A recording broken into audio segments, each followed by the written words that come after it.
Den har eget lyse.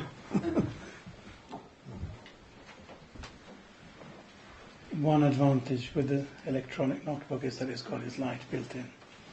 May Allah give us all our light built in, so we can see with the light coming from within. Alhamdulillah.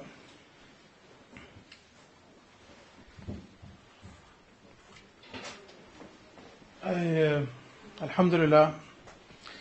Alhamdulillah. Alhamdulillah wa kafa. وسلام على عباده الذين اصطفى. اللهم صل على سيدنا محمد وعلى آل سيدنا محمد كما صليت على إبراهيم وعلى آل إبراهيم إنك حميد مجيد. اللهم بارك على سيدنا محمد وعلى آل سيدنا محمد كما باركت على إبراهيم وعلى آل إبراهيم إنك حميد مجيد. اللهم ترحم على سيدنا محمد وعلى آل سيدنا محمد كما ترحمت على إبراهيم وعلى آل إبراهيم إنك حميد مجيد. اللهم تحنن على سيدنا محمد وعلى آل سيدنا محمد كما تحننت على إبراهيم وعلى آل إبراهيم إنك حميد مجيد.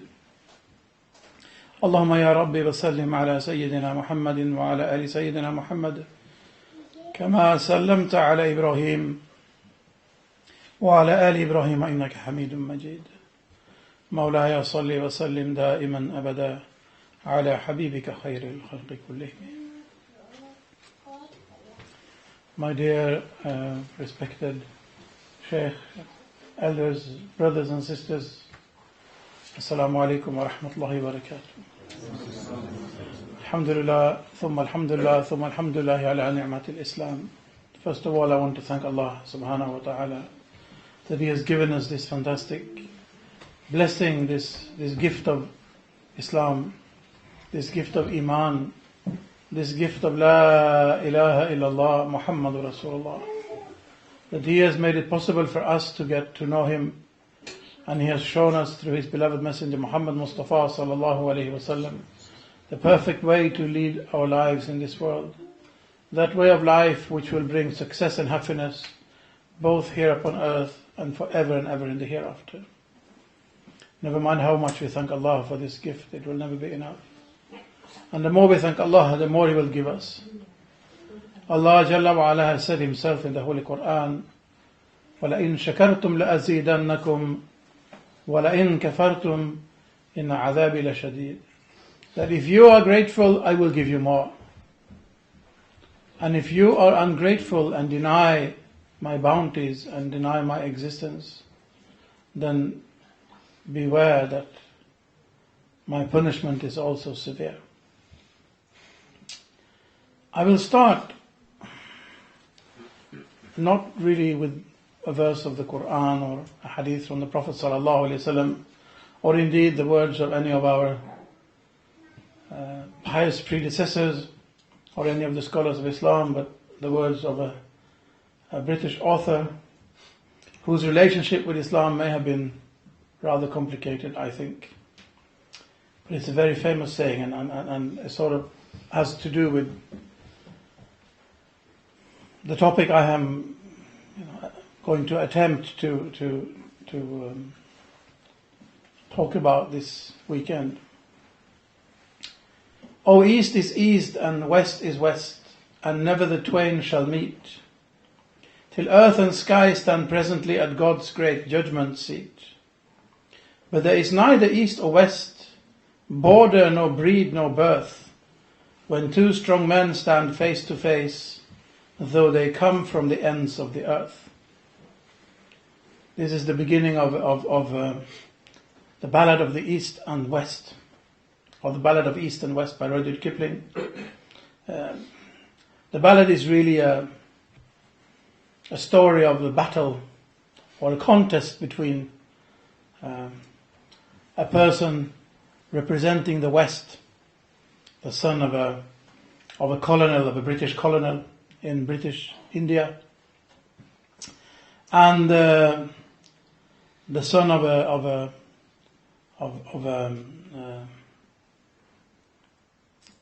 a Muslim whose name is Kamal, who is representing here then the East, of I would suspect maybe Afghani or Afghanistani origin. Anyway, they are in the border territories. So the poem is not really that interesting. Well, it is interesting, but it's nothing to do with our topic.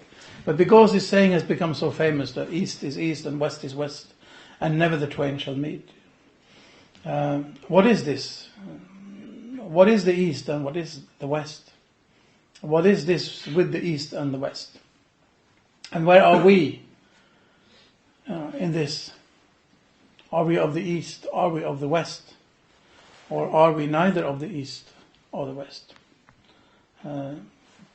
Obviously, it is unavoidable when you come to the topic of East and West to think about the mentioning of the East and the West in the Holy Quran.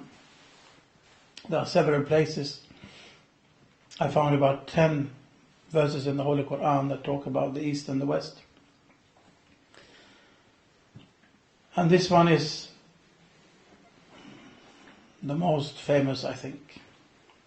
أعوذ بالله من الشيطان الرجيم بسم الله الرحمن الرحيم الله نور السماوات والأرض مثل نوره كمشكاة فيها مصباح المصباح في زجاجة الزجاجة كأنها كوكب دري يوقد من شجرة مباركة زيتونة لا شرقية ولا غربية يكاد زيتها يضيء ولو لم تمسسه نار نور على نور يهدي الله لنوره من يشاء ويضرب الله الأمثال للناس والله بكل شيء عليم.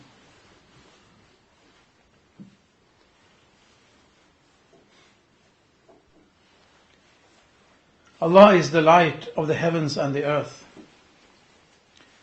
The similitude of His light is as a niche wherein is a lamp. The lamp is in a glass. The glass is, as it were, a shining star. This lamp is kindled from a blessed tree, an olive neither of the east nor of the west, whose oil would almost glow forth of itself, though no fire touched it. Light upon light. Allah guideth unto His light whom He will. And Allah speaketh to mankind in allegories, for Allah is knower of all things.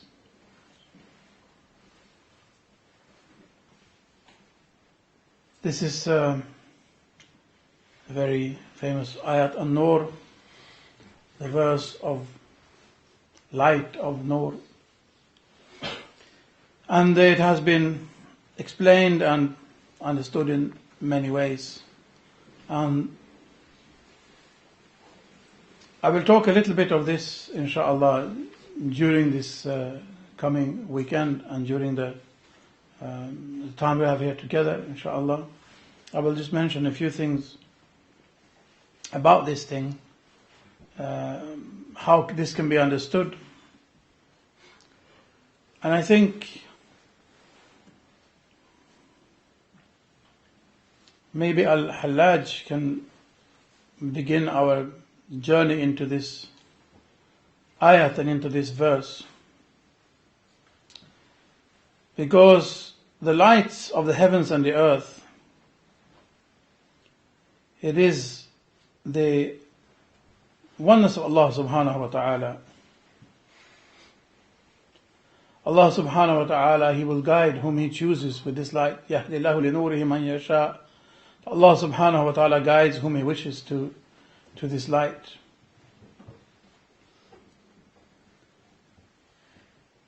Allah is the light, and He guides whom He wills through His light to His omnipotence, and through His omnipotence to His mystery, and through His mystery to His eternity, and through His eternity to His being without beginning and end, and through His being without beginning and end to His unity. La ilaha illahu. There is no God but He. Memorable are His work and His omnipotence. May He be glorified and exalted.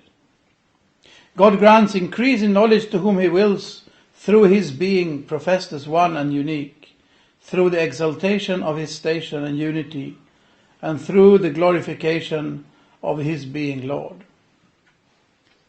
So Allah subhanahu wa ta'ala, He will, through His nur and through His light, He will guide the ones whom He chooses.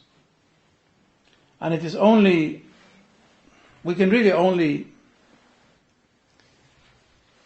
be humble in gratitude to Allah subhanahu wa ta'ala in how He has enabled us or given us this unfathomable gift, really, of having been allowed to get a glimpse of this nur, this light, this effulgence, this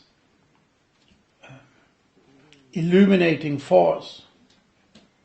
The darkness that we find ourselves in, or found ourselves in, or rather lost ourselves in, maybe more appropriately, walking through darkness, like again Allah subhanahu wa ta'ala also describes in the Quran about the being underwater, under the waves, below the clouds, in such a darkness that you cannot even see the hand that you stretch out in front of you. Walking through this darkness, the darkness of unguidance, the darkness of dalal, of being lost, the darkness of our vain desires, the darkness of the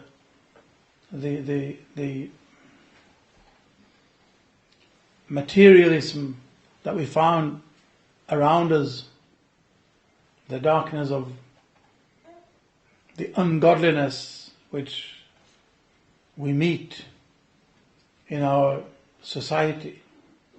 In all of this darkness, in all of this compound darkness, this darkness upon darkness, if you wish, Allah subhanahu wa ta'ala has given us this light. He has made it possible for us to experience this glimpse, however faint, however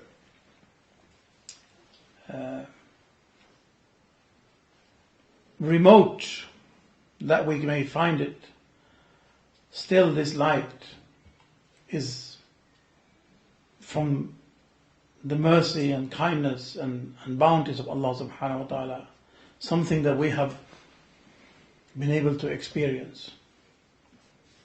So how can we by this light, through this light, with the aid of this illumination, how can we, remove these veils of darkness? It is really, of course, quite simple in a way, because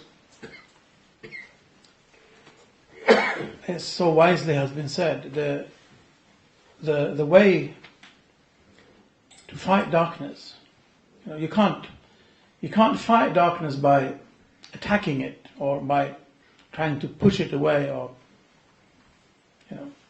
if you're in a dark room, how do you remove this darkness? How do you defeat this darkness? How can you overpower this darkness that is closing in upon you from all sides? Well, there is really only one way. You cannot fight it. You cannot scare it away. You cannot beat it away. You cannot shout it away. You cannot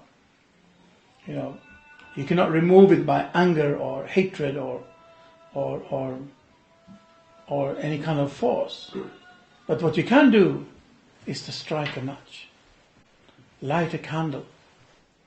This simple action, it doesn't take much force. It doesn't need you to build up a lot of hate or anger or force within. the simple action of just striking the match, lighting a candle, will defeat this darkness. Because darkness is nothing. Darkness is nothing other than the absence of light. So, for us to be able to defeat the forces of darkness, really, the only way we can do this is to try to create as much, we don't create anything, to try to gather, maybe we should say, as much light as possible. And that's where this comes in, that how can we illuminate our hearts? We need the light, just like a man meaning here a human, not necessarily a man, can be just as well a woman. Just like a human being, like a man or a woman, needs two lights to come together to be able to see his or her way around this world. One inner and one outer. You need the outer light of the sun. Fair enough, you can illuminate parts of this environment with artificial light, but you need an outer source of light regardless. And of course the supreme, from worldly perspective, in the material world, the supreme source of light is the sun. At least for up here, us here up on earth. So you need this outer source of light, but you also need the inner source of light, which in this case is the vision, the ability to see.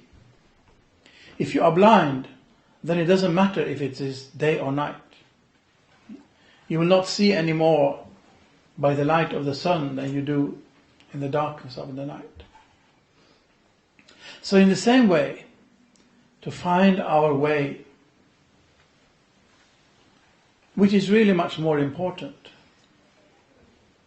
through our spiritual progress, to find our way in the reality of realities, not only this material world, not only this temporary life, this abode of the dunya, but to find our way throughout the whole of our life, we need two lights.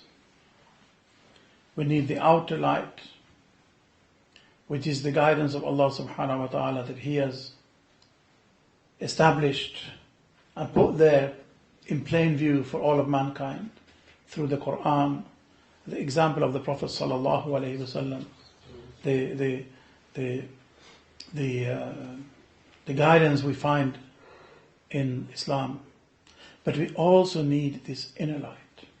Because just as a blind man cannot see, even though the sun is shining clearly and it is pure and plain daylight, in the same way a person whose heart is blind will not find his way, even though the light of the Quran, the light of the guidance of Allah subhanahu wa ta'ala through the Prophet sallallahu alaihi wasallam, and the whole of Islam is there in plain view. So it is this light, is this basira, this seeing power of the heart that we need to work upon. And this we do through drawing closer to Allah subhanahu wa ta'ala, through opening our hearts to His light, through the practice of remembrance of Allah subhanahu wa ta'ala, through the effort of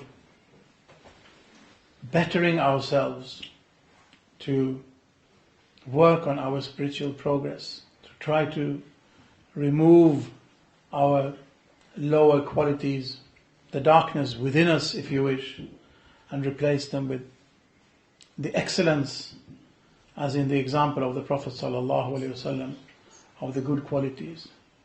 This is a process. This is a lifelong process. And only then can we see. Because the real blindness is not the person who has no eyes. The real blindness is the blindness of the heart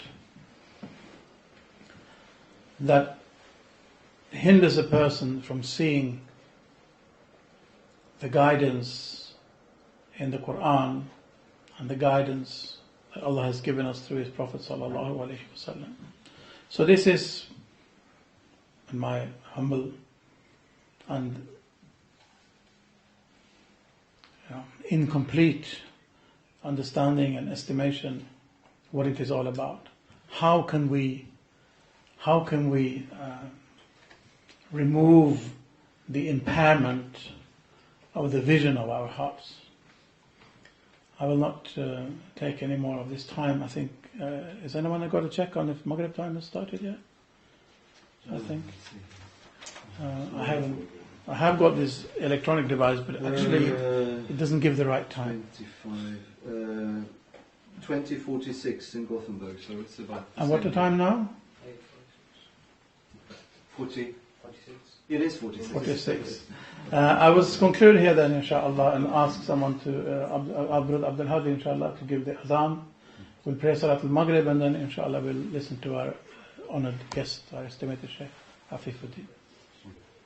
Adhan, please. Allah.